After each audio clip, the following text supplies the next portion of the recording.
What's up, guys? Welcome back to my channel. My name is Joannis or Joe Hatagwa. I'm a Sierra Leonean American living here in Accra, Ghana. So first of all, to all you Ghanaians out there, happy Independence Day. But if you want to know what is going on with Africans trying to escape the Ukraine, what the update is there with the crisis that was happening at the border last week, then this is the video for you.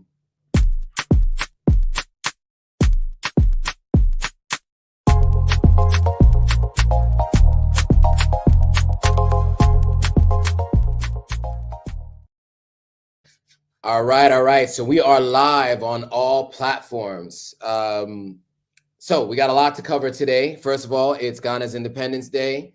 Well, actually, technically, yesterday was Ghana's Independence Day, March 6th, but today we're observing it. I technically had the day off from my local job. And so there's a lot to go over. Ghana became an independent nation on March 6, 1957. So this is their 65th anniversary of their independence from England.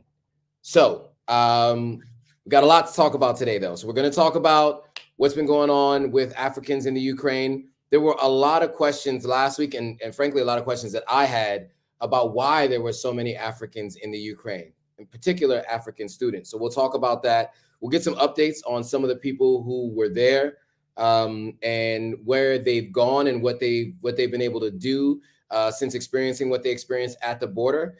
And we'll also get a little bit into the connection between Ghana and Russia and the history going back to the beginning of this nation. So we'll get into all of that in a second. There are some new people here. So first things first, let me know if you guys can hear me. Ms. P says, hey, Joe and everyone, happy Independence Day. Happy Independence Day to you too. Let me know if you guys can hear me on Instagram, if you can hear me on Facebook and YouTube. Let me know if you guys can hear me. I'm pinning a comment right now on Instagram, by the way. If you want to, okay, loud and clear, Mr. Bounce Los Angeles says you can hear me. Cool. If you guys, I'm trying to pin the comment and it's not allowing me to. But if you guys want to, let me try it again. If you guys want to follow this live, and there's some videos that I'm going to be playing, definitely come to the Instagram live. On the Instagram live, you'll see a lot more of what we're talking about in real time and see the footage. So I would definitely recommend that if you have, if you're a visual person and you want to see it. All right, cool. So you guys can hear me on YouTube as well. Great. I see Jose Cruz here. What's up? Ms. P says she can hear me. Cool. Both clear on IG and YouTube, Mr. Bounce Los Angeles. Love that you're streaming from both platforms. So I appreciate that. All right, cool. So like I said, we'll start off with the conversation around Ghana's independence and what that means and the history of this country. So, and then we'll get into, there's a little bit of a segue into not only the Ghana's independence, but also their relationship with Russia and the Ukraine, and specifically Russia and the people that are there now, why they're there. And it makes a lot of sense considering the history. So a couple things. I'm not going to get too deep into the timelines of everything and the history of everything. Just know that I have videos where I have gone into depth on this.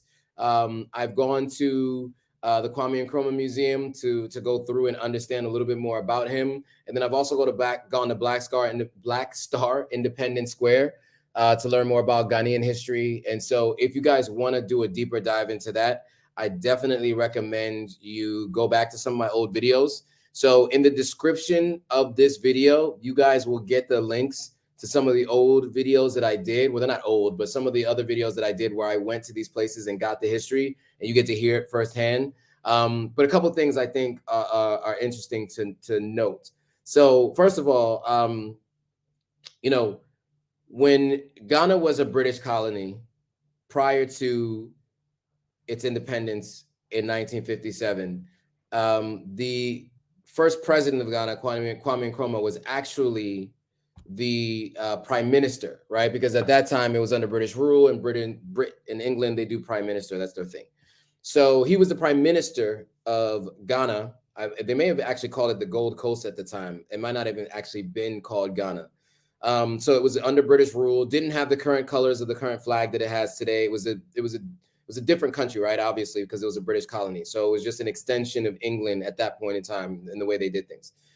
And when he and the Big Six, which you guys can read all about if you want. If you look at any currency in Ghana, the Big Six are on there. You guys can look all that up. And in the videos, actually, let me share with you which videos right now, so you can see. So I have a playlist called Authentic African History on my YouTube channel. So you guys can check that playlist out. And the two videos in that playlist is the one that says the first president of Ghana was overthrown by the CIA, which we'll get into in a second. And the other one was Black Star Independence Square, Ghana's fight for freedom and justice. So those two videos will give you a bit of a background on the origins of Ghana and how, as a company, it came to as a country, it came to be. But really quickly, I think this is interesting, and it somewhat relates to what's going on today. So Kwame Nkrumah was an incredible individual in terms of his academic achievements and the way he believed in African unity, and his thought process around advancing the African people. He was a very big Pan-Africanist, but he was also very well respected and very highly educated. So he was a professor. I can't remember what university in Pennsylvania. Don't get me to lying, but you guys can look all that up. He also did a lot of lectures in England. And this is in a time, you know, in the 50s, where obviously people of color didn't really have that much respect in either of the two countries I just mentioned. But he was able to break through all of that because of how impressive he was. And of course, because of that, you know, the folks here in Ghana that were looking to try to work on Ghana's independence brought him in, and they formed the Big Six. There was 5 of them before him, and then with him they formed the Big Six. Then eventually he became president after. Okay, so Mr. Bounce Los Angeles is reminding us that it was the Gold Coast before 1957 when it was renamed to Ghana down the line after its independence. So so when Kwame Nkrumah became prime minister, after a couple of years, he then, well, once Ghana gained its independence, he then ran for president and was democratically elected president of Ghana. During his reign as president, he, if you guys saw The Crown, he was in season, I think it was season 2 of The Crown, where he actually danced with the Queen Elizabeth, and it was like a big deal because you don't really touch the Queen. It's not a thing. And it was not something that was normally a part of the way the colonies interacted with the Queen. But he, being who he was and as well-traveled as he was, he didn't really see that as an issue. He just was like, you know, you're a human just like anybody else. But that was captured there. Why that matters is because people look at that as a moment of coming together of Ghana and England, and, you know, good public relations. But a year later, he won a prize that was almost like the Russian equivalent to the Nobel Peace Prize. And if any of you guys know anything about history, during the years of the 50s and the 60s and 70s, all the way to the 80s, the US and its allies were engaged in a Cold War with Russia, right? And you know, not only did Kwame Nkrumah was friendly with Russia, as well as the United States and the UK, he also did meet with Fidel Castro, who was the leader of Cuba until he died. I can't remember how many years ago. I guess it's about 10 years ago now. But a dictator as a leader. But he was a socialist, and he actually did make sure that the literacy rate in Cuba is much better than the literacy rate in the United States. They also got a lot of help from Russia during that time. During that Cold War time, I think Russia did a lot to try to help different countries, especially to spite the United States, especially when the United States figured they didn't want to help in that way. You know, the U.S. is very good at extracting resources, but not necessarily in every case offering assistance. And so Russia had done more of that. Not to say that I'm like a Russian apologist or anything, just speaking facts about the history. And so he also wrote a lot about socialism. And, you know, America operates under democracy and capitalism, and there was some fear there. And so, all right, without getting too deep into it, the American CIA, which I don't know how many people are familiar with all the three-letter acronyms as it pertains to America, but the American CIA is the American spy, the arm of the government of the American government, the spy arm of the American government, right? And I just got an update. Fidel Castro passed away in 2016. Okay, so he's been dead that long. So anyway, back to the American CIA. So while Kwame Nkrumah was president, he was on a trip to somewhere in Asia. I don't remember where, but he was trying to get the United States out of Vietnam, right? And while he was on that trip, the American CIA helped to finance and to sponsor a coup that removed Kwame Nkrumah, the first president of Ghana, from office.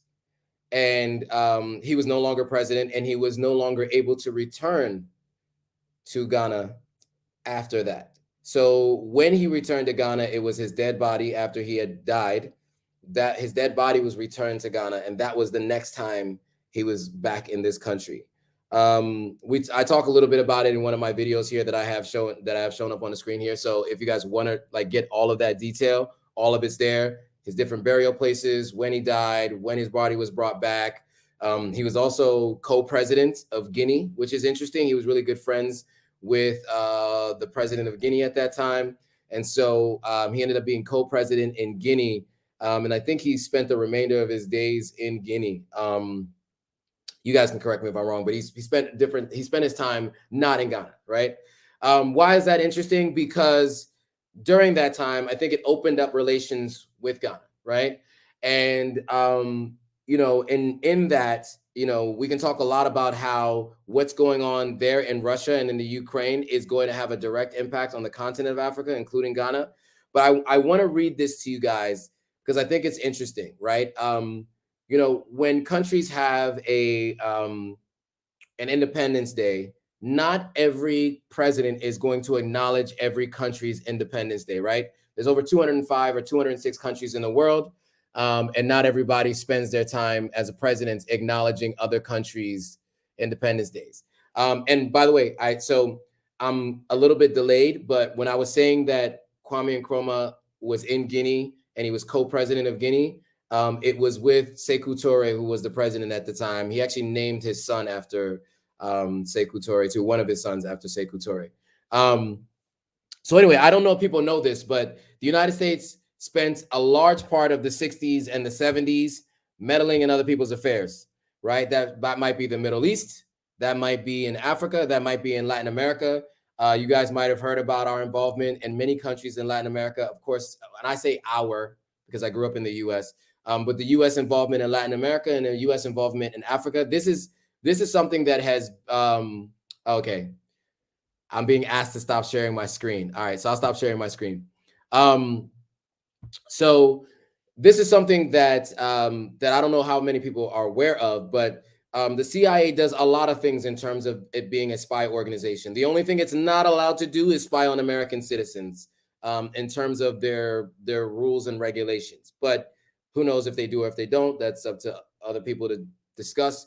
But they spent a lot of time focused on other people's affairs, like arming rebels in certain countries and or rebel groups, sometimes also helping to arm the military, working other back channels, right? That is what the CIA does in America's interest, right? And so apparently it wasn't in America's interest at that time, you know, to have someone like Kwame Nkrumah in power. So they sponsored his opposition party to have a coup, and he was thrown out of office unceremoniously while he was out of the country.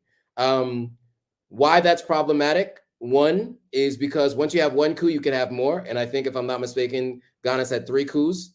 And then two, it wasn't America's business to be involved in what Ghana was doing, right? And so, to me, I think in hindsight, we can all look back and say America's involvement in other people's businesses is other people's business is not ideal, and it leads to more problems than it actually helps, right? As we can see with being in Afghanistan, as we can see what happened when we were in Iraq, right? I mean, our involvement in Afghanistan has led to the Taliban running Afghanistan.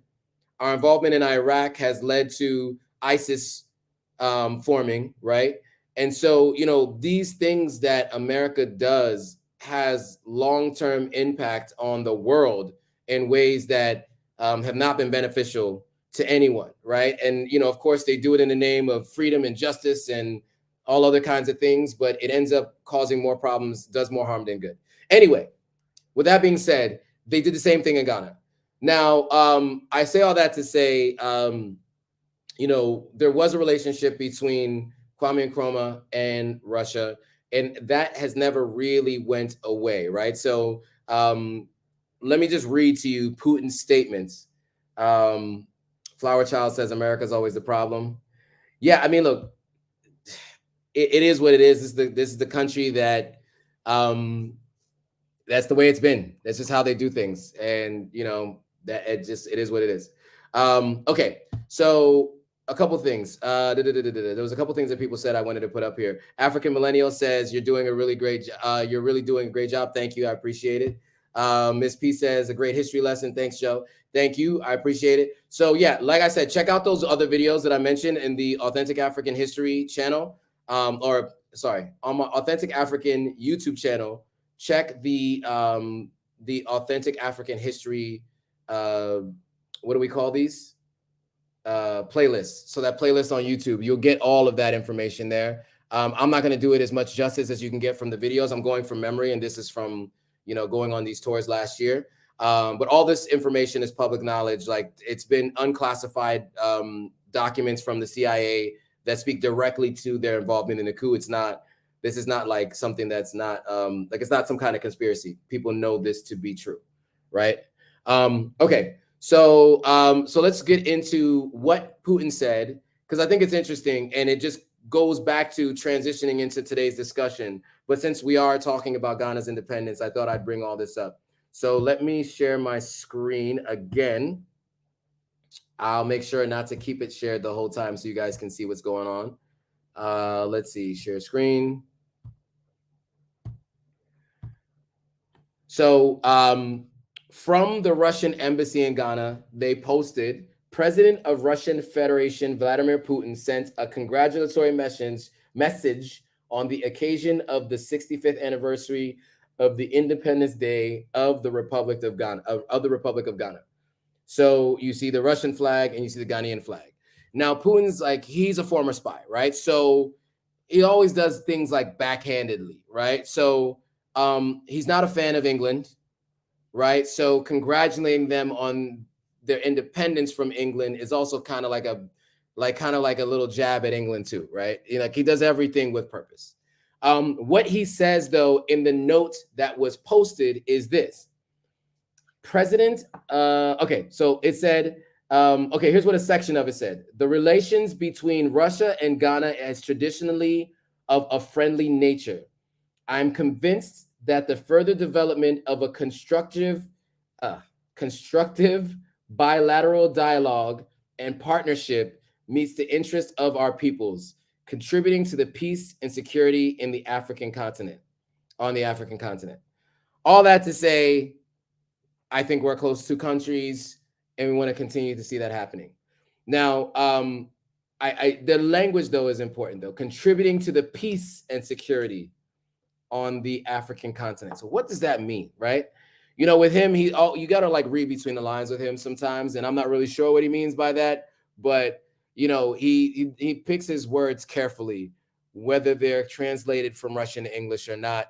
He's always picking his words carefully. So anyway, I just thought that was interesting, because I think that then dovetails very nicely off of what's been happening in the Ukraine.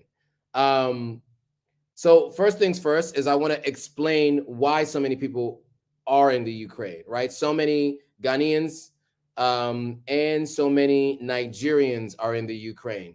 And I wasn't really clear on this previously, but now it makes more sense to me. And so I want to share it with you guys because, as we all heard, there were many Africans at the border of Ukraine and Poland not able to get across. Hundreds of people, and some had to flee to Romania. Others did eventually did get into Poland, but they went through a lot to get there, right? They were outside in freezing weather for days after walking to get to the border. So a little bit about why there are so many Africans there, so it makes a little bit more sense for everyone, because I was a little unclear on this, but this now makes it make more sense. So number one, so Ukraine was home to over 76,000 foreign students, according to their government data from 2020. So nearly a quarter of those students are from Africa. So the largest numbers are coming from Nigeria, Morocco, and Egypt, but there is a good contingent actually from Ghana as well. Now, most of the students, from what I understand, are studying medicine, but in here they also mentioned engineering and business as well. And so why go to the Ukraine to study medicine? Well, because in the West it's more expensive, right? It's more expensive to study in the West, and so most people have decided to go there. I actually had a close family friend who was a bit older. He was late 70s, early 80s. He just passed away last year from COVID, actually. But he back in the 60s went to Russia to study medicine, and he came back here and he was a doctor here he came back to Sierra Leone and was a doctor in Sierra Leone, and he went because he just felt it was a better place for him to go to study medicine than to the United States. And so that's where he went, and then he lived the rest of his days here in Sierra Leone. And so it's not just this current generation, but generations previously thought it better to go to the Ukraine or to Russia to study medicine than to go to the West, meaning like England or the US. So I found that fascinating because I wasn't really sure why there were so many Africans in the Ukraine. To me, it seemed I wasn't really clear about it. But then the more I read and the more I learned from these different stories, I realized that most of them were students.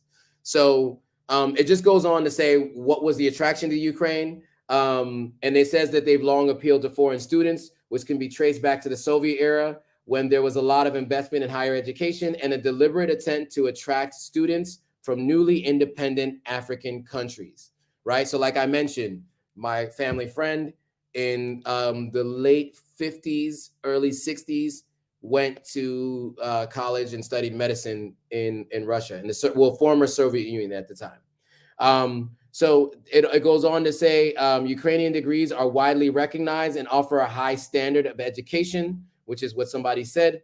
A lot of medical students in particular want to go there as they have a good standard of medical facilities, he also mentions. So this is why you found so many medical students there in the Ukraine trying to escape after everything that went down. All right, so that gives a little bit of context as to why there were so many students there. Some people were asking, why were there so many Africans in the Ukraine, including myself? And that helps to answer those questions. Any questions on anything that I mentioned so far? Any thoughts on anything I mentioned so far as it pertains to Ghana's independence and its connection to Russia, the coup that removed the first president, and or why so many Africans are and were in the Ukraine, before I move on? By the way, if you're watching this on Instagram right now, I cannot pin my comment, so I'm just gonna post it here. Feel free to go to the YouTube channel so you can see everything on screen if you want. So I'm streaming on YouTube as well. So if you're watching on Instagram, I'm streaming on YouTube. So you can click that link. The last comment in the chat is the link to the YouTube channel so you can watch the stream. All right, cool. So it doesn't seem like there's any questions or comments on anything that I mentioned so far. So let me get into what implications beyond the people in the Ukraine are dealing with, but what are the long-term implications of the Russian invasion into the Ukraine, and what does that mean for Africa? And they're still trying to figure it out. But I think the BBC did a good job of like outlining what this means for Africa. And some people are already seeing it today with increases in gas prices and other levels of inflation. But this minute's like 3 minutes and 27 seconds. But I think it really is good at doing like a high level overview of what the implications are in Africa. So let me go ahead and share my screen once again, and I will get right into this video. And let me change it to this. Okay, cool. Let's do this.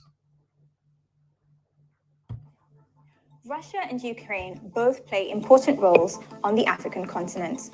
I'm Kesha Gitari, and in this video, I'm going to explain to you how the conflict between these two countries could impact Africa. The crisis in Ukraine was already causing a rise in global oil prices, but the invasion of Ukraine by Russia, one of the world's top oil producers, has pushed oil prices beyond $100 a barrel for the first time since 2014. This means many households across the continent will face increased energy and transportation costs, and the price of imported goods will go up. Kenya, Sudan, and Morocco have already seen recent protests about the rising cost of living. However, high oil prices could provide extra income for top African oil exporters like Nigeria and Angola, who will be able to sell their product for more money on global markets. Okay, so the first was the cost of living, right? So again, there are many negatives, but it seems to be potential positives for oil exporters, right? Because they can raise their prices on oil. Now, that doesn't benefit everyone. As she mentioned, Nigeria and Angola are some of the biggest exporters of oil on the continent.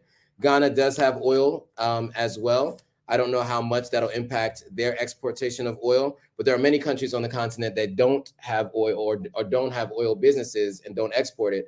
So there may be some challenges for them. So the next is they're going to talk about trade limitations. So there are going to be trade limitations, and I want to get into that. Now, the reason why I am pausing this video every so often is for copyright reasons. YouTube is very big on making sure that if you play somebody else's video, you need to alter it a bit. And so I need to give context to certain things and not just play the video straight through. So apologies for stopping it, but I need to do that at each point so that I don't get any copyright strikes.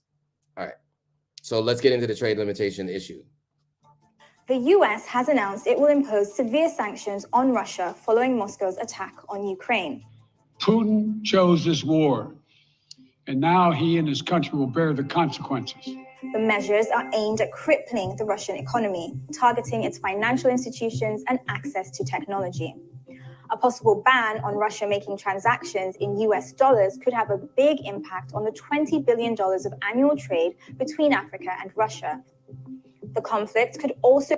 Okay, so that's a hypothetical. I don't know if that actually happened as part of the sanctions that happened. This video is a little bit older, but it's just to give you an idea of what could come and the potential downfall or outcome. As of right now, I don't think the sanctions cover some of what was just discussed in that previous segment. But now they're going to get into food insecurity. So there's a potential for food insecurity as well. Creates a food security issue. Ukraine is one of the world's top grain exporters, but if harvests fail and exports are restricted due to the conflict, that could leave countries like Tunisia, Egypt, Morocco, and Libya, the biggest African consumers of Ukrainian wheat, in need of a new supplier. There are also concerns about the safety of Africa. Okay, so you see that there, I mean, it doesn't seem to, that part in terms of the wheat doesn't seem to affect much of West Africa. It sounds like mostly North Africa, but I mean, it still is affecting Africans on the continent. Now, Africans in the Ukraine. So obviously what she's going to talk about here, we already saw the impact of last weekend. So they saw it ahead of time, and they actually reported on this before it actually happened. So what she's going to describe here is without prior knowledge, without the knowledge of what has happened in the last week, which we're going to cover a little bit more of in a second. But I just think it's interesting to hear what the potential can be, even beyond what we just saw with Africans in the Ukraine. In Ukraine, which is a popular destination for students from the continent if the conflict worsens. Nigeria is reported to have about 4,000 students in the country, and Ghana says it has about 1,000. Around 5, 6. All right, so just to be clear, 4,000 Nigerian students in the Ukraine. 4,000. I thought it was hundreds. It's 4,000. And 1,000 Ghanaian students in the Ukraine. So it's not a small number. I mean, obviously, in terms of the total population, maybe, but that's a lot of people. That's 5,000 people just in between these two countries that have to figure out what they're going to do. Now, number one, not just for their safety, but also once they figure out that they're safe, for their education, right? Because are they going to go back to school there? So these are all questions I think that they have to ask themselves, having been in a country where they're going to university that just got invaded. All right, so let me press play again and get back into her discussion about the African students in the Ukraine. Around 5, 6 in the morning, we were just hearing something bombing, and then it was like a panic. Everybody was out, like trying to pack their stuffs, trying to leave the capital, trying to move to somewhere safe. It was scary because you literally see people go into their cars, pack their things. On the line of the pharmacy was a very long line. In the supermarkets, the shelves were cleared, water and like basic things were gone. So there is mass panic. The African Union, in a statement, expressed extreme concern, calling on both parties to establish an immediate ceasefire and open political negotiations. If the conflict drags on, there will also be political decisions for African countries to make. At a UN Security Council meeting, Kenya's UN ambassador criticized Russia's intervention in Ukraine. Similar sentiments have been expressed by Ghana and Gabon, while in a statement, South Africa called for a peaceful resolution to the conflict. Other countries like Burkina Faso, Chad, Mali, Mauritania, and Niger have all requested Russian military support in recent years. Will they feel pressure to take Moscow's side in the conflict? So to be clear, right, what she said is really important, right? And this is why Russia has been really big on, and China's done the same thing, right, on giving military support and giving financial support to African countries, especially under the previous American administration, who decided to pull financial support from African countries. The idea here is to be able to make decisions for your own country on your behalf, meaning China and Russia. And when there is pressure from America, or let's say the UK, for African countries to not to speak out against what's happening in Russia or China, they may not, because they're getting aid from these countries. So what she's expressing here is 5 countries in Africa that have gotten military aid from Russia recently. So the question is, are they going to speak out against Russia, or are they going to keep silent? Because in their minds, how can they, when, you know, it's like biting the hand that fed you? And so this is where it becomes a little dicey when you're, you're taking aid from a country like that. So let me just go back and play that again. Will they feel pressure to take Moscow's side in the conflict? Will they feel pressure to take Moscow's side in the conflict? Moscow meaning Moscow, Russia, right? A full-blown conflict in Ukraine would shock Africa, as it would shock the world. For now, Africans, like everyone else, must wait to see what happens next. Okay, so now we saw what happened next, right? So you saw the student was talking about the issue with shelves being empty, long lines, all kinds of different things, right? Why that's important is because we saw a number of people fleeing for that reason, right? So it wasn't just the bombings that, of course, leads to instability and fear for your life, but also if you don't feel like you can buy food, get gas, or just live your everyday life, you have to go elsewhere. And so that led to a mass exodus of Africans trying to leave the country and get into Poland, which was one of the neighboring countries, and others, right? And so that led to what happened last weekend, or not last weekend, because technically yesterday and the day before was last weekend, but the weekend before, when you had all those people stuck at the border. So let's talk about what some of those Africans experienced, right? So we did a little bit of discussion about people who were in the Ukraine and hadn't gotten out, and were expressing what they were going through. And I want to now play for you two people's stories who got out, and what it was like for them and the ordeal that they went through to get out of the country of the Ukraine. And again, if you guys are watching this on Instagram Live, I'm going to send you the YouTube Live link so you can go over to YouTube Live to watch it live so you can actually see the stories as opposed to just hearing it. Shout out to Ghana Bound for joining the live. And anybody else who's on the live, I got the YouTube Live up there so you can join the YouTube Live. All right, so I'm going to get into Jessica's story. She was in the Ukraine in school there. And she's going to tell her story about what happened last weekend, right? Like what exactly was happening to her when she was trying to escape the Ukraine after what happened with the bombings. Let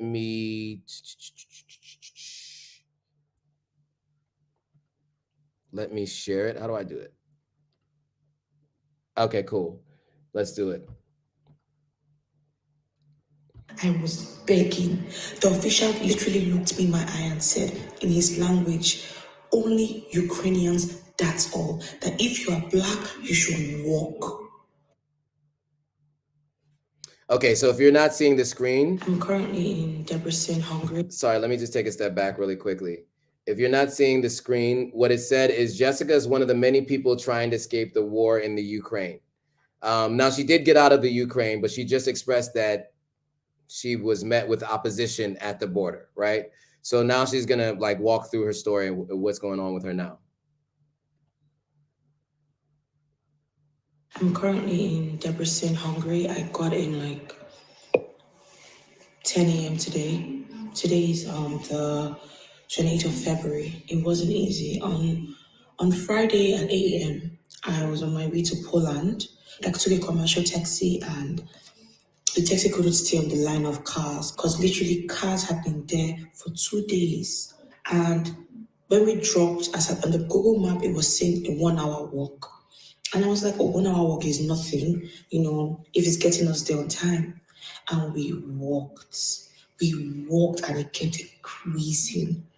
The term walking is traumatizing me. The term walking, I walked for 12 good hours.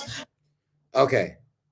I don't know if everybody can understand or hear that, especially if you're on Instagram, but she said that she took a commercial taxi. The line was so long because people were there for 2 days. So she got out to walk because it said on Google Maps that it was a 1 hour walk. She said she started walking and she walked for 12 hours.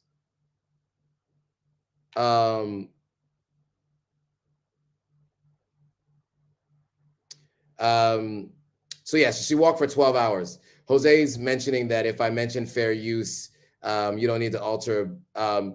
It's still, even if you say fair use, it's an issue. You have to alter the video. So sorry, I know that I keep pausing it, but this is important. So 12 hours, she walked for 12 hours. So let's get back into it. Let's just get back into it. For those of you who didn't hear, I wanted to give you that. And as soon as exaggeration, the traffic warden saw me and said I should go to a shelter to sleep. And I slept, and he said the next day that there is a bus going from that shelter straight to the Polish border. And when it was time to get on this bus, the Ukrainians said, just Ukrainians, literally as a black person. So you guys remember those videos from last weekend where there were people trying to get on buses and trains? This is literally a depiction of that, right? When she's saying that she was told by an official that at that shelter, there was going to be a bus leaving from that shelter to go to the Polish border. But she's saying that she was told that only Ukrainians could get on that bus. Remember, we showed a video of a woman getting pushed off a train and they let a Ukrainian on that train. So this is her explaining her experience similar to that with a bus at the shelter that she was at. I even lied that I was pregnant. They didn't care. I was begging. The official literally looked me in my eye and said in his language, only Ukrainians, That's all. That if you are black, you should walk. And that was an additional 8 hours from where we were. By car, it was like 30 minutes. So we had to walk additional 8 hours. The problem isn't at the Polish border, it is at the Ukrainian border. Because you have to step out at the Ukrainian border to get on the Polish side. And the Ukrainians are only prioritizing their citizens. They don't care. They will push you. They will beat you. If you can make it, you make it. If you don't, you don't. Like, I took a nap and I still felt like I was still walking, like I hadn't crossed over. It's not fair. Like, we're just begging to go. I literally had to go back to my city after the experience, re-strategize, and took a train to Hungary. It wasn't even easy getting to Hungary. We had to pay. Those that didn't have money to pay, what would they do? I couldn't help anybody because I was fighting for my life. It is a traumatizing experience, and I don't know where I'm going from now. I literally have to re-strategize in Hungary, try to get my ticket back to Nigeria because it's not safe. This place is not, if your skin is dark, you're at a disadvantage. Yikes. So yeah, I mean, this is what people are dealing with right now, right? That's crazy. I mean, the fact that she had to walk a total of 20 hours and then still ended up having to just take a train into the Hungarian border. So she's now in Hungary and she's trying to figure out how to get from Hungary back to Nigeria. This goes back to what we were talking about last week, and me just wishing that we had the education here that people wanted and believed that they could get, that would allow them to have the kinds of careers that they want, right? Unfortunately, many people feel like they need to go to the West or to go to Ukraine to get an education in engineering or medicine in order for it to be internationally recognized, for them to have the facilities that they want and to get the career that they think that they need or they should have. And it's unfortunate, but that's the work we need to do here in Africa. So these kinds of things can't happen. Like, an invasion in the Ukraine should not be impacting Nigerians and Ghanaians, right? I mean, we have people who have family there who are worried about their family. You have people who are there that are worried about their own safety. Her ordeal is one of many people who dealt with that. I mean, 20 hours of walking just to have to take a train to Hungary. That to me is unacceptable. And the fact that they were only letting Ukrainian citizens on these buses, I mean, is understandable, to be honest with you, because it's their country. So they're going to focus on their citizens. You always have to keep that in mind, right? If you are in someone else's country, that is how it's going to go. And so it's just unfortunate, though, that that's the case, because so many people had to go through what she went through. And it's really just hard to see. All right, I'm gonna share one more person's story because I think it might be relevant to this discussion. And then I want to get more of your thoughts.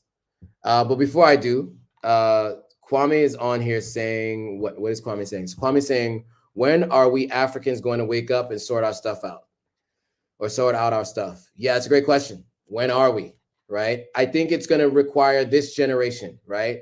Those of us who believe in the diaspora and Africans working together to improve the continent, this generation and the next generation is going to get us there. It doesn't happen overnight, right? I've talked about this before, right? A country like the United States has had 300 plus years, and 200 years of that 300 years of free labor, right? To be able to get it to a place where it's considered one of the three major world powers, right? That doesn't happen overnight. And so if we want to see each of our individual nations in Africa get to that place, we have a long way to go, but it requires people with energy, the younger folks, our age, millennials, Gen Z, Generation X, to help get people in positions of power that are looking to bring us forward, right? We need to invest in businesses on the continent. We need to build businesses on the continent. We need to be circulating money in the economies. We need to be buying real estate, right? These are all things that we need to do. And this is me playing my part in that, right? Because I've always said these are the things that we need to do. And that's part of why I started this channel, because I wanted to shed light on these things. And I wanted to try to inspire other people to do something similar. You know, I knew that if I can move here, that anyone else can move here, right? And I think that if we start to focus on coming together as Africans in the diaspora and Africans on the continent, I think that we can definitely change the outcome, right? Because you got to be the change you want to see in the world, right? All right. So Flower Child says, heartbreaking trauma. Yeah, it is heartbreaking. It really is. And this is not going to be the last of the stories we hear. I'm sure there are going to be more. I'm sure there are going to be worse stories. We're talking about 5,000 people plus, and we can't hear from every one of them, right? And the story is not done, right? She's in Hungary right now, or at least she was at the time of this interview that she did with the BBC. I don't know if she's been able to get back to Nigeria. What about the other ones that are from Nigeria that are in the Ukraine? What about people who haven't left the Ukraine and are still there, might still be on campus, who haven't even got a chance to get out because they have no other option? So yeah, I think it's tough, but for me, my job is to try to use this platform to shine light on this and to hopefully inspire others to get involved, to get in the game, to try to change what we can so that we don't see more things like this. All right. Jose says, let's get it. We will build Africa one brick at a time. We will. And look, we as a continent, right? Before it was called Africa, before it was 54 countries or so, it was a collection of tribes that were thriving, right? Long before European colonization. And there were many times where African leaders were the biggest leaders in the world. As we all know, even one African king was the wealthiest person in human history, right? With an estimated net worth in today's dollars of $400 billion, right? I think Jeff Bezos is on his tail now, but like it took this much time, a couple hundred years, for anybody to even get close to that kind of wealth. And so, obviously we had many dynasties in what's today Egypt. You have Central African dynasties that we've had Western African dynasties, all of which were top world powers. And so, we can get back to that if we want. I think it just requires a collective effort. All right. So here's a question from Odie99. The question is, why aren't there more universities in Africa with accredited engineering programs? Why can't the governments at least prioritize this? How hard can it be? I was actually, I was at an event last night for my bosses going away, and there was that question. One of the guys there was talking about getting his master's degree, and he wants to get a master's in engineering, if I'm not mistaken, or some sort of master's degree. And the question that came up was, what's an accredited university outside of Africa that he could go to that's here in Africa, right? But it's internationally or intercontinentally recognized, that he could go to, and nobody can come up with an answer. We had people from Kenya there, we had Nigerians there, we had Ghanaians there.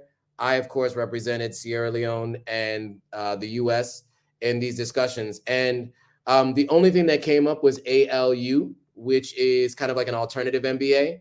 But there weren't ones that really came up that people felt like they would recommend to him.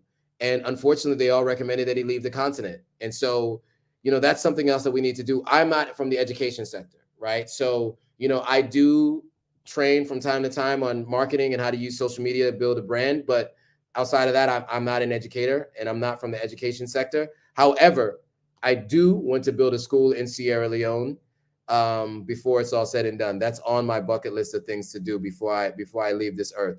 And so, but yeah, I think we have to work as a group, right? And figure out who and how we can make that happen. But Ghana does have some good universities. So does Nigeria. So does Nairobi or Kenya. So does South Africa, from what I hear. But in terms of intercontinentally recognized, I don't know. All right, cool. So a bunch of stuff here. So I want to just start going through these comments before I get into this last story. So African Millennial says, Africans will never be treated good anywhere outside of Africa. Yeah, look, it is what it is, right? I think as long as you know this, you just move accordingly. I think we're stigmatized, right? We just are, right? And regardless of where you go, we are. And those countries, we were just never a part of their decision-making process, right? We can only be a part of what we can do here. And so, yeah, you're right. That's going to be the case. I don't know how long it will be, but some people think it's forever. At the very least, that's why I think we need to build home, right? And that's why I moved back here, right? Because no matter how far I went in my career, no matter how far I've gone, no matter what I've done, I never really felt like I belonged in a lot of those groups that I was in and the people that I was around. I still felt like I was an outsider, right? And so whether it was conscious or subconscious, it just was the case. And even though I'm technically a foreigner here in Ghana, you know, and when I go to Sierra Leone, right, I have a little bit of a cultural difference growing up in the US. At the very least, we have some things in common that we can talk about, right? I see myself in the people I am meeting with and talking to. All right. African Excellence Movement says, this is a wake-up call for all Africans. Africa has great universities in South Africa, Kenya, et cetera, which I kind of mentioned. African Millennial says there's no point in expecting them to treat us like them. True. Many Africans feel white is superior. That is also true. Or non-African. That is true. That does happen from time to time. But of course, you know, when you've been colonized by another group who had an unfair advantage, guns, for instance, it might lead you to see them as a more superior group than you. Not everyone, not all the time, but that does happen. Africans have to learn to put ourselves first, just like the Chinese did. Okay. Nigeria GDP is higher than Ukraine's. That's insane. That is insane. Meanwhile, Nigerians, not all, because it was 4,000. They have over 200 million Nigerians. So to be clear, but you know, 4,000 of them did decide to go to university in the Ukraine.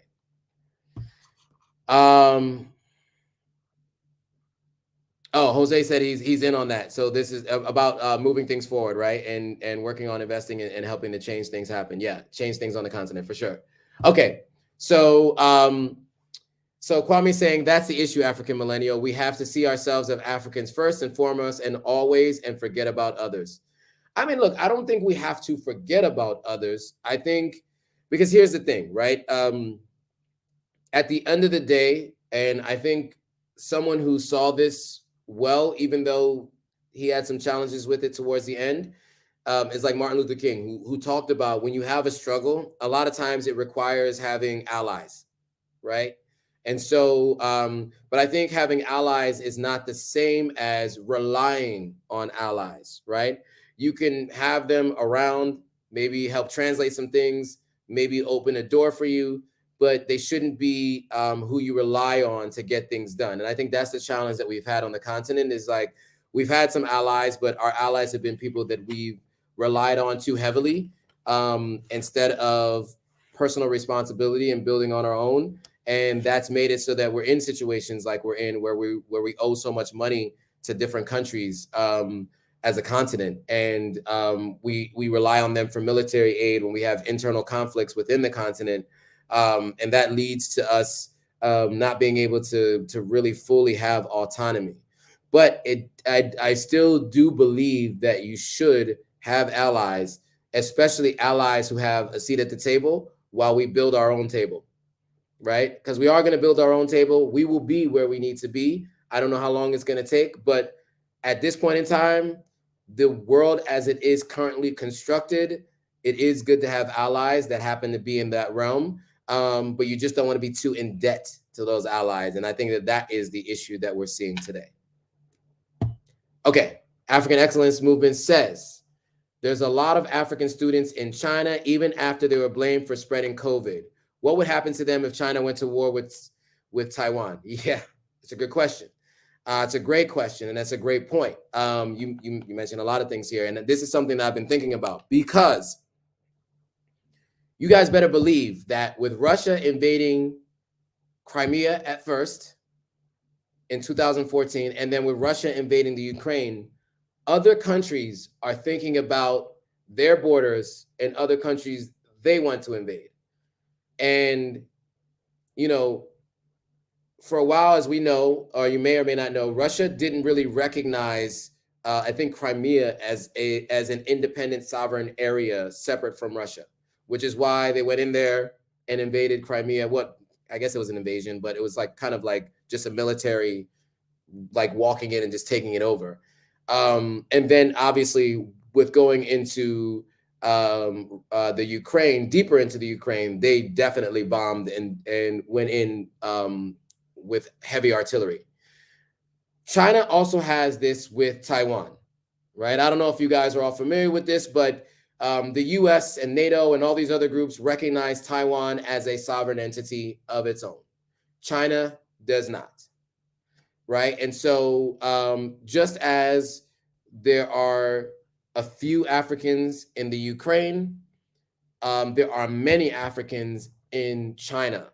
And if that happens, you know, many African countries will not have any leg to stand on to fight back against or to speak up against China invading Taiwan, right? And, you know, all it takes is precedent, right? You have one person do something, other people think they can do it too.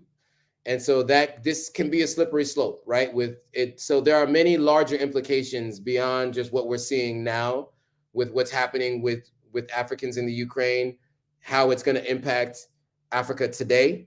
You know, if China invades, let's say, Taiwan, and the US puts sanctions on China, that will have a much bigger impact on the continent of Africa than what's happening between Russia and the Ukraine, because Africans are very heavily reliant on Chinese imports, whether that's human capital with people and or devices. I mean, Huawei, Infinix, Techno, Xiaomi, all these products come from over in that region. At least I know Xiaomi and Huawei are Chinese, and they are very heavily used here. And so if this was to happen, which, to be honest with you, is probably more likely than not, there's going to be some heavy implications for Africa as a continent, because there are many Chinese here on the continent and many Chinese businesses and the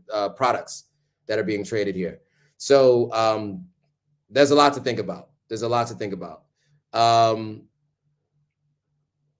Okay, so I'm going to jump around in some of the questions here because some of them stay on the same topic. So Kwame saying that's already happening in Africa, where abuse in China and the so-called African leaders kept quiet in 2020. So yeah, so to harpen back on that last statement, right? When we're talking about the abuse of Africans in China, right? You saw those videos of people at malls and stuff where they were being harassed in Chinese and being blamed for bringing COVID to China, right? And being mistreated, not being able to leave the country. And many African leaders didn't say anything because they owe money to China, right? And they're looking for favorable deals to pay back those debts. And so, you know, this is what I mean by relying too heavily on these allies, right? That was what I meant when I said that statement about 10 minutes ago.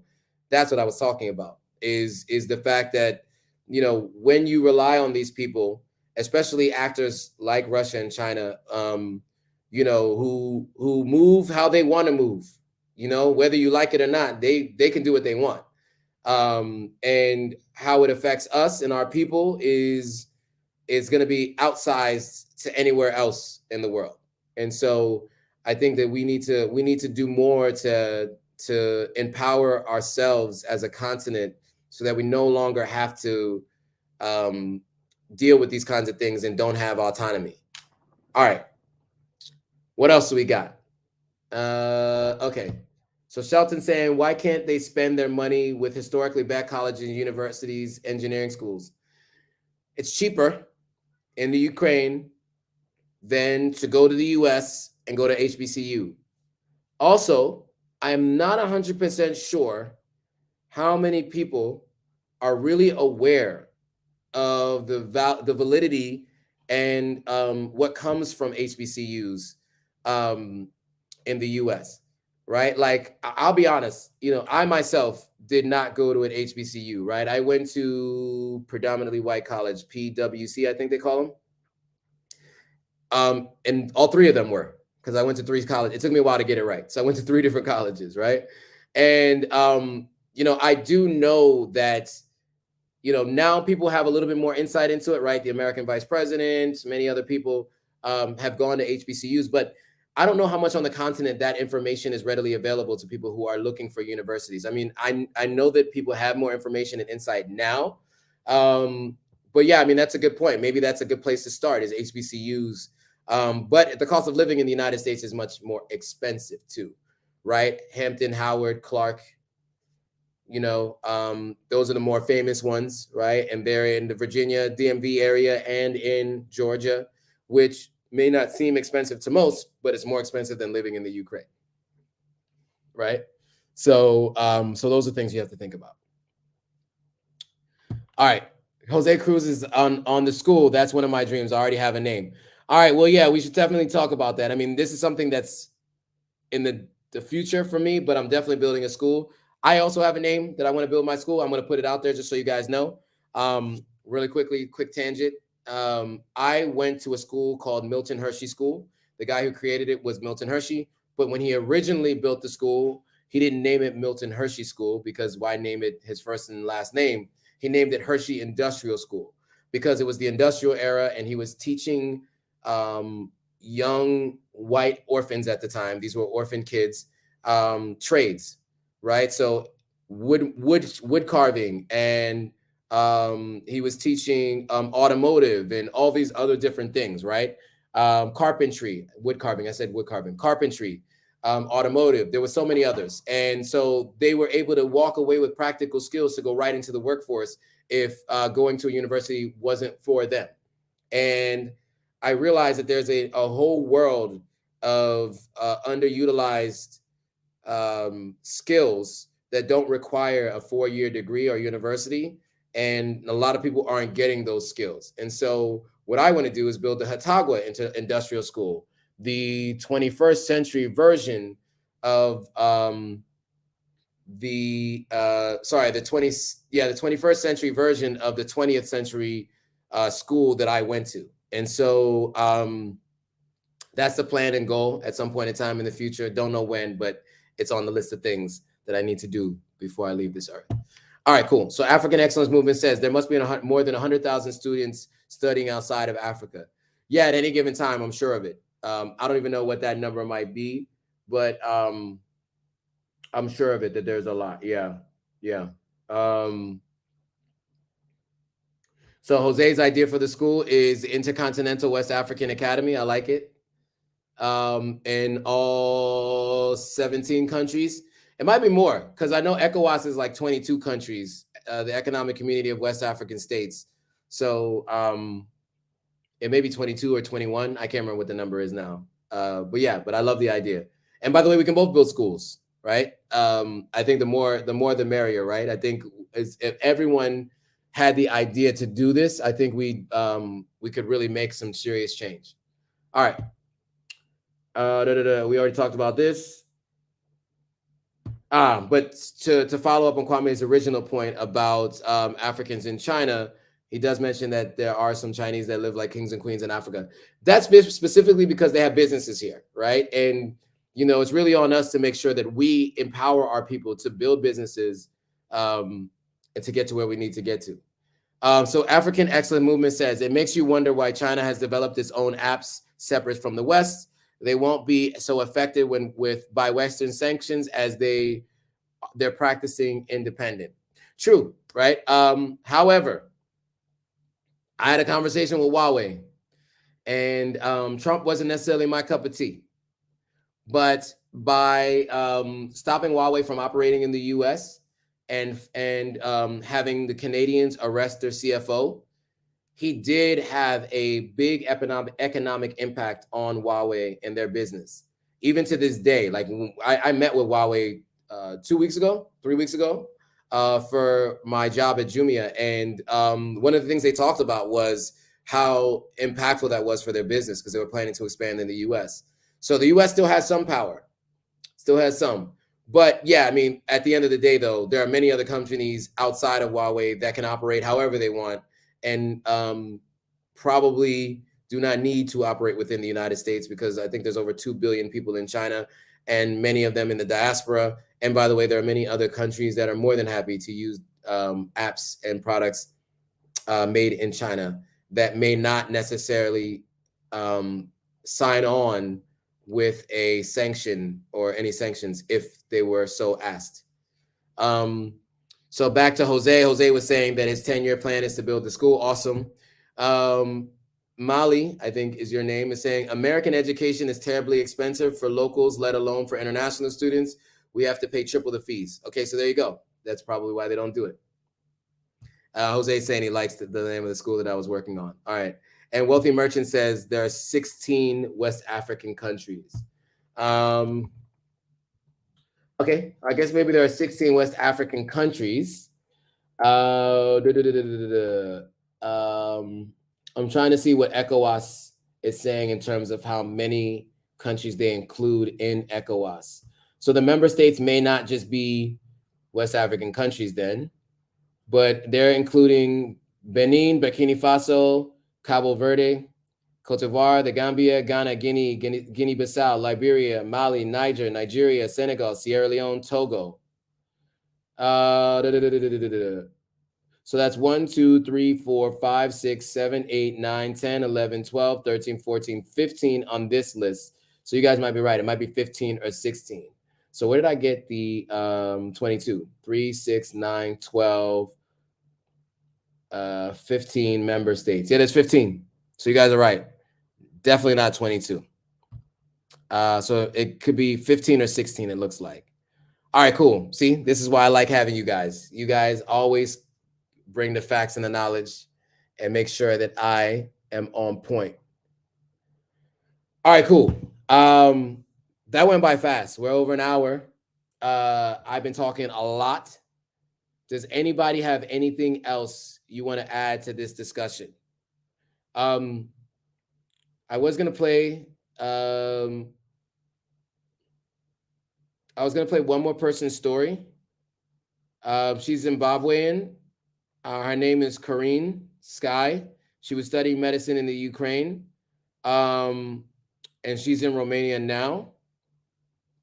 So I'm thinking I might want to share her story quickly, lastly, and then we'll take any more comments before we close this thing out. But really quickly, Molly is asking how many universities are in Ghana. I don't know the answer to that, so I'm gonna have to Google it. I'm just gonna be honest with you, just gonna have to Google it. So it looks like there are 10 public universities and 8 technical universities. And then there's 7 university level professional training institutions. So again, 10 public universities, 8 technical universities, 7 university level professional training institutions. So there may be private universities. I don't know if that's what falls under the 7 university level professional training institutions. But like, for instance, okay, I'm trying to think about how to describe this. Somewhere that's not extremely far from where I live is a technical university. I don't know if it's like a public university, but it's called Zenith University College. And that's not too far away from me. I can get there within 20 minutes or 15 minutes or something like that. So anyway, I hope that answers your question, Molly. Okay, so I want to play one more person's story. Her name is Corinne. So I want to play her story because she's able to give more insight. And this is a conversation that was had today. So the other story that we heard, hers was back on the 28th of February, and she got out within days of everything going down. But like, now we're getting the story of someone a week after everything has happened, right? So now we get a chance to hear from her what it's been like. So without further ado, let me just jump right into what she has to say.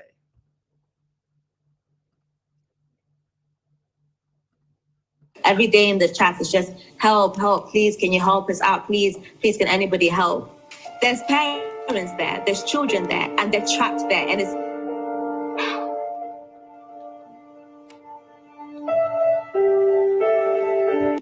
again, I always pause it, sorry. For those of you who are just listening on Instagram Live, you can watch this on YouTube Live. I'm pasting the link right here if you want to catch it on YouTube Live. But this is Corinne, and she's a Zimbabwean student. Her name is Corinne Sky. She was studying medicine in Ukraine, as like everyone else we talked about. And they're just showing her Twitter, I think. What is this? They're showing one of her social media pages. Anyway, let's keep going. So she fled immediately. When the news came about what happened in Kiev, we were scrambling to get like supplies together because we knew we had to leave. The next day, there were sirens that went off. So we immediately decided to leave. We left everything and we headed to the border of Romania. Wow, it took her 4 days to reach the Romanian border. Once she safely crossed the border, she focused on helping others who were still trapped in the Ukraine. So the day the news broke out, I instantly thought about the African community in Ukraine because I knew nobody would prioritize what was going to happen to us. So I started creating Telegram chats so that people could communicate and think of ways to get out, and sharing resources on Twitter, along with trying to find my own way out. The students on the ground in Sumy have been like raising their concerns with me about what is happening. So far we've been able to find 1,000 students, but there's still some students that we're not in touch with, and the number is growing every single day.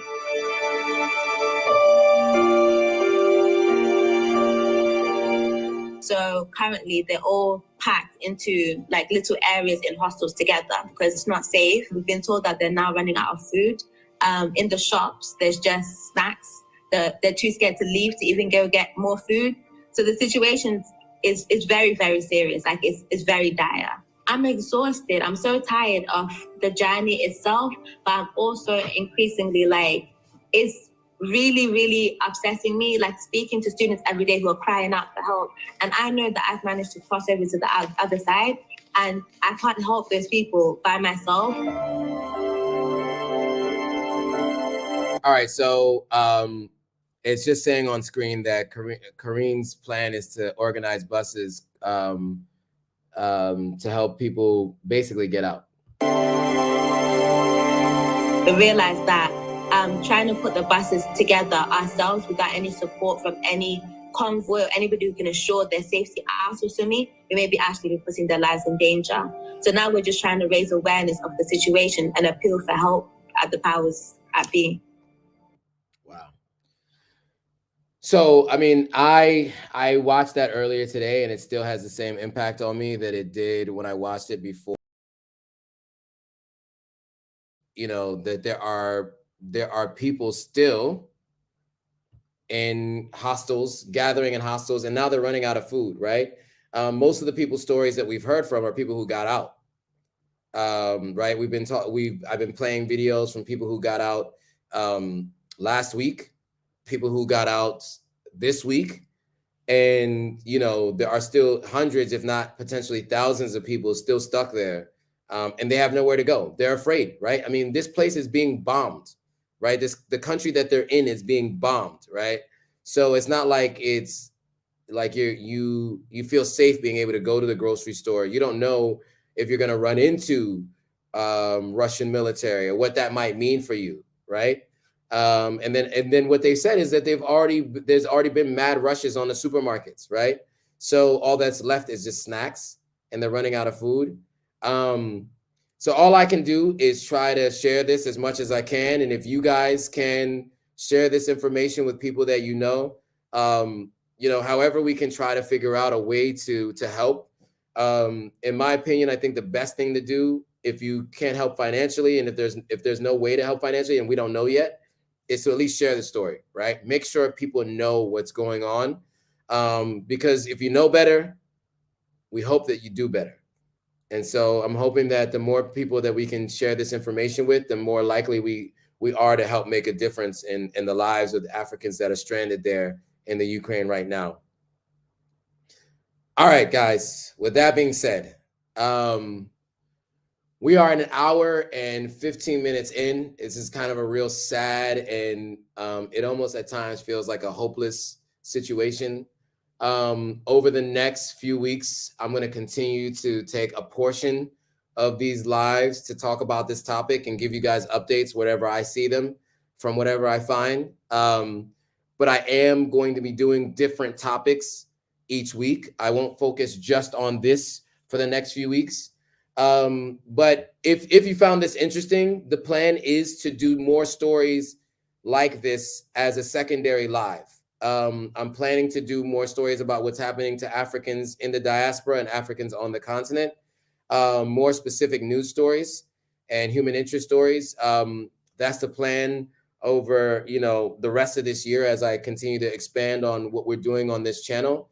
And so if you find that interesting, definitely stay tuned because there will be a podcast coming. There will be additional lives coming. I will have different guests on to talk about these things.